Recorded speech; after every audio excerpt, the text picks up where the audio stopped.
accessible are these facts?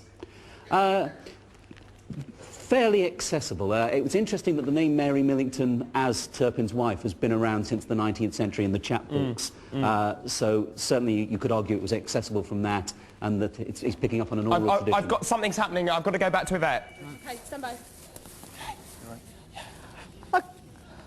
Can you hear me? We are completely lost. We've got some members of the crew completely freaking out. We don't know what's going on.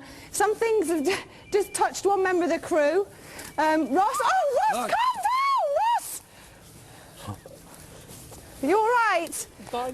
We are completely lost. We're a small crew of 1, 2, 3, 4, 5, 6, 7, 8 of us, and we are lost. We can't find the sat van, so we don't know where we're going, and we're just lost. I hope we don't lose any connection. I don't know if you can still hear me, but I hope we don't lose connection, or our cameras go down, or our torches, or we lose batteries, because we really, really will be well and truly you-know-whatted. I can also tell you that when we were researching this, we sent a crew down into Epping Forest. They also got lost, and we had to send a ranger to get them. And Epping Forest is notorious for people getting lost. Hello? Hello? Is there a ranger? Yes, yes, yes, yes, we're here!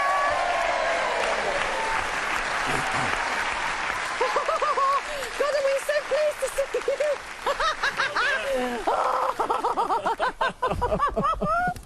Oh, thank God, the ranger. Ranger service to the rescue. How did you know who we're here? Yes, so people have been phoning about you being on the telly, and I got a phone call to say that you were lost on telly. Does this happen a lot?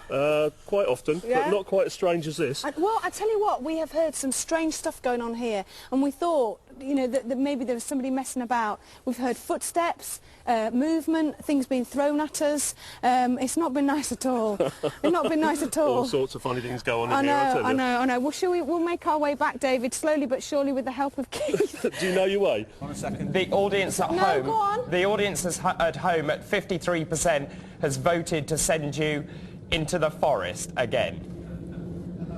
Eh? They want us to go back into the forest again. They want us to go back in? Are you serious? Stay here. I'm really sorry, yeah. Oh, come on, guys, this isn't funny. One last time. They want you to explore deeper into the forest. They're so impressed by Derek and what he's uncovered, and it's riveting. It's riveting to watch. Yeah, it may be riveting for you, but it's not riveting for us, is it? Yeah, the ranger's here, Keith. If we've got... Keith, will you stay with us? I can stay for a while. You can stay for a while? Yeah. Okay, have you got good batteries in your torch? If what? If they run out, we'll follow the moon, he says. Okay, all right. All right, Derek, are you picking anything up at all, Derek?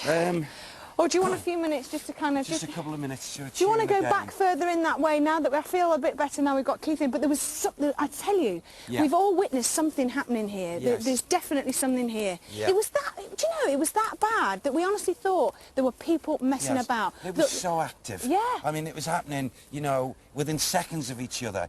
You know, Phil shouting, what's that behind it? Yvette 3 times within a matter of seconds. Some of the other crew, myself, you know, it's too active for it not to be active with spirit. What about battery power? Have we got enough, guys? We're slowly losing the battery power. Won't last. All right, we'll stay. We'll stay as long as we can, and then we'll head back if that's all right with you guys. If that's all right with the audience. Right. Okay. Right. Right. Well, let's okay, we're going to leave this Yvette way and the then. team there for the moment. You are a very cruel lot indeed. What do you make of what we've seen? Well, I think there's nothing again that I've seen tonight that I'm thinking is anything paranormal going on. If anything, it suggests that, again, the audience at home are just wanting to see Yvette get more and more scared. Maybe she won't be allowed out of that forest tonight. Let's hope she can get out. But whether or not they're going to experience something that's like a ghost, I'm not convinced, but that probably won't surprise most of the audience. But there's nothing so far, but the night is still young, so there's plenty of time yet. And also, I asked you last night, but they all felt that there were people there, that there were people behind them. Just, do you think, really, in your experience, that this is just senses playing tricks, then? I think that's a large part of it. I think if I was there, especially on my own or a very small group of you, and as you can see, it really is pitch black there. And obviously it's easy to get lost, you can't see where you're going. I think it's very natural to feel as though you are being watched, that other things are going on around you. So I don't think that's surprising. Again, probably more psychological rather than parapsychological. Let's just get back to History Corner. I see you beavering away there. Just remind us about Epping Forest and what we've seen. How does it tie in, Richard Jones? Well, Epping Forest was Turpin's main hideout. It was the place where he and Matthew King, the gentleman highwayman, used to hide in the cave. His wife, Betty Millington, used to bring food and money to them. And it was the place where he shot the keeper, Thomas Morris, which led him to go on the run and eventually brought him here to York. So, now, putting your historical head to one side, what do you make of tonight? Fascinating. It's great to see Yvette so terrified out there. It's almost our own Apollo 13. But I just think, again, not convinced that they're picking on Turpin's ghost yet, but there are a lot more spirits in the forest than Turpin. It'd be interesting to see if Derek goes back further. And of course, that is the story. Richard? If I've got time, I've got some very important information here for Yvette while she's lost in the forest. Go on. And this is a story. In the 18th century, the forest provided a haven for dozens of cutthroats. The Reverend Dr. Gold of Stratford recounted how he was waylaid by some of these ruffians, but he put his trust in the Almighty and began to sing at the top of his voice, "Guide me, O thou great Jehovah." The robbers, startled by this strange reaction, fled in terror, and he was led from the forest. So what are you suggesting, that she I'm should suggesting sing she should start singing "Guide me, O thou great Jehovah"? Yes. It's probably the only thing when the ranger disappears. I'm still not sure what to make of what Derek's coming up with, because again, for me, if it's material that could have been researched, that isn't very strong evidence of the paranormal. He may well be speaking to the spirits, but as evidence of the paranormal, it's not very strong, because there is another more conventional way in which that information could have been gathered. But also, we've spent a year, 14 months now doing these shows. You've met Derek many, many times. You're still not convinced, having met him, and I've asked him myself whether he's a fraud, and he says, believe what you like. So what is your take on that, having met him and knowing the man? Well, I think, again, knowing Derek, obviously, again, he comes across as very genuine. And I don't really, I'm not here saying I think he's a fraud. I'm just saying, in terms of trying to interpret what he's doing as being evidence of the paranormal, it's not very strong evidence, because the information could potentially be gathered in some other way. So, therefore, it cannot be taken as very strong evidence of the paranormal. OK, what do the audience think about Derek? Do you believe that what Derek says is absolutely real? Show of hands. Show me your hands. Show me your hands. You see, and now let's just see, those who don't, put your hands up. OK, Yvette, York Dungeon tomorrow, yes. First location.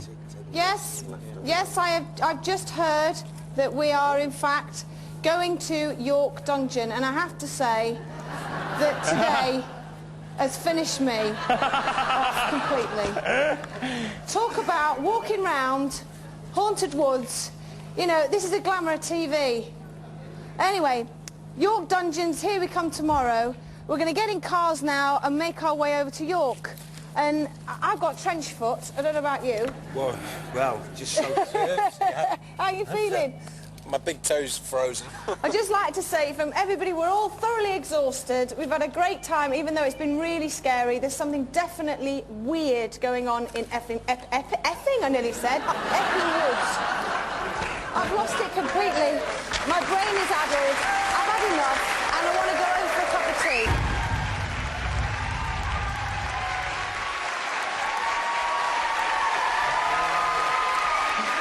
They're all mad. We'll be saying goodbye to 2003 and hello to 2004, because tonight is the climax of 3 nights of amazing television, because we've been on the search of the spirit of Dick Turpin, one of Britain's most notorious highwaymen, a man who was born in Hempstead in Essex and hanged here in York at the age of 34. He robbed, he murdered and he pillaged. And you, the audience, have sent us on quite a journey across the length and breadth of the country. We started 3 nights ago, and we started in Hampstead Heath in London. Let's have a look at the journey that you've sent us on.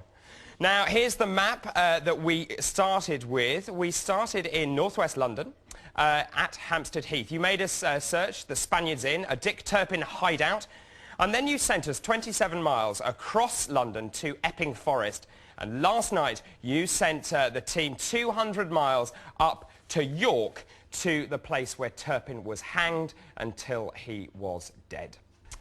Well, it's been an amazing journey. It's been 3 days.